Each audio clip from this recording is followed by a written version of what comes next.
बुद्धिमान की परीक्षा। बहुत समय पूर्व जब गुरुकुल शिक्षा की प्रणाली होती थी, तब हर बालक को अपने जीवन के 25 वर्ष गुरुकुल में बिताना पड़ता था। उस समय एक प्रचंड पंडित राधे गुप्त हुआ करते थे, जिनका गुरुकुल बहुत प्रसिद्ध था, जहाँ दूर दूर के राज्य के शिक्षक शिक्षा प्राप्त करने आया करते थे। बात उन दिनों की है जब राधे गुप्त की उम्र ढलने लगी थी और उनकी पत्नी का देहांत हो चुका था। घर में विवाह योग्य एक कन्या थी। राधे गुप्त को हर समय उसकी चिंता सताती रहती थी। वह उसका विवाह एक योग्य व्यक्ति से करना चाहते थे, जिसके पास संपत्ति भले ना हो, पर वह कर्मठ हो, जो किन्हीं भी परिस्थिति में उसकी बेटी को खुश रखे और उचित समय पर उचित निर्णय ले सके। एक दिन उनके मस्तिष्क में एक ख्याल आया और उन्होंने इस परेशानी का हल सोचा कि क्यों ना वो अपने खुद के शिष्यों में से ही योग्य वर की तलाश करें। उनसे बेहतर उनकी बेटी के लिए और क्या हो सकता है। इस कार्य के लिए उन्होंने बुद्धिमान की परीक्षा लेने का निर्णय लिया और सभी शिष्यों को एकत्र किया। राधे गुप्त ने सभी से कहा कि वे एक परीक्षा आयोजित करना चाहते हैं, जिसमें सभी की बुद्धिमानी का परिचय होगा। उन्होंने सभी से कहा कि उन्हें अपनी पुत्री की विवाह की चिंता है, जिसके लिए उनके पास पर्याप्त धन नहीं है।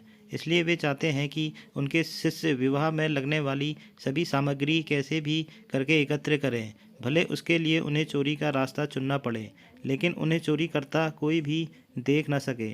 इसी एक शर्त का पालन सभी को करना है। अगले दिन से सभी शिष्य कार्य में जुट गए।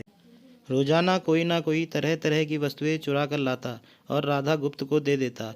राधा गुप्त उन्हें एक विशेष स्थान पर रख देते, क्योंकि परीक्षा के बाद यह सभी वस्तुएं उनके मालिक को वापस करना जरूरी था, क्योंकि वे अपने शिष्य को सही ज्ञान देना चाहते थे।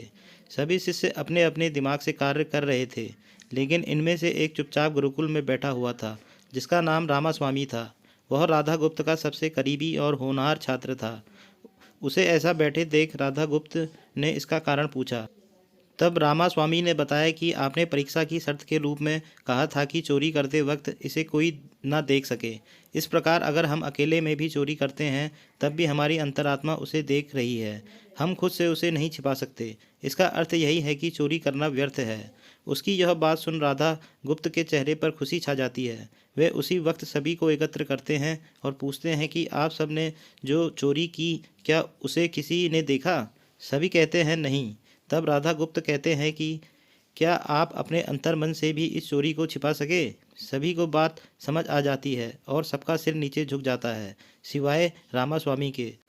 राधा गुप्त रामास्वामी को बुद्धिमानी की परीक्षा में अव्वल पाते हैं और सभी के सामने कहते हैं कि यह परीक्षा मेरी पुत्री के लिए उचित वर तलाशने के लिए रखी गई थी। इस प्रकार मैं रामास्वामी का विवाह अपनी पुत्री के साथ तय करता हूँ। सभी खुशी से झूम उठते हैं। साथ ही चुराई हुई हर एक वस्तु को उसके मालिक को सौंप विनम्रता से सभी से क्षमा मांगते हैं। कहानी की शिक्षा। बुद्धिमानी की परीक्षा से यही शिक्षा मिलती है कि कोई भी कार्य अंतर्मन से छिपा नहीं रहता और अंतर्मन ही मनुष्य को सही राह दिखाता है। इसलिए मनुष्य को किसी भी कार्य के सही गलत के लिए अपने मन को टटोलना सबसे ज़रूरी है। आज मनुष्य ने अंतरात्मा की आवाज़ सुनना बंद कर दिया है, इसलिए ही वह गलत रास्ते पर जा रहा है। हमारी अंतरात्मा कभी हमें गलत राह नहीं दिखाती।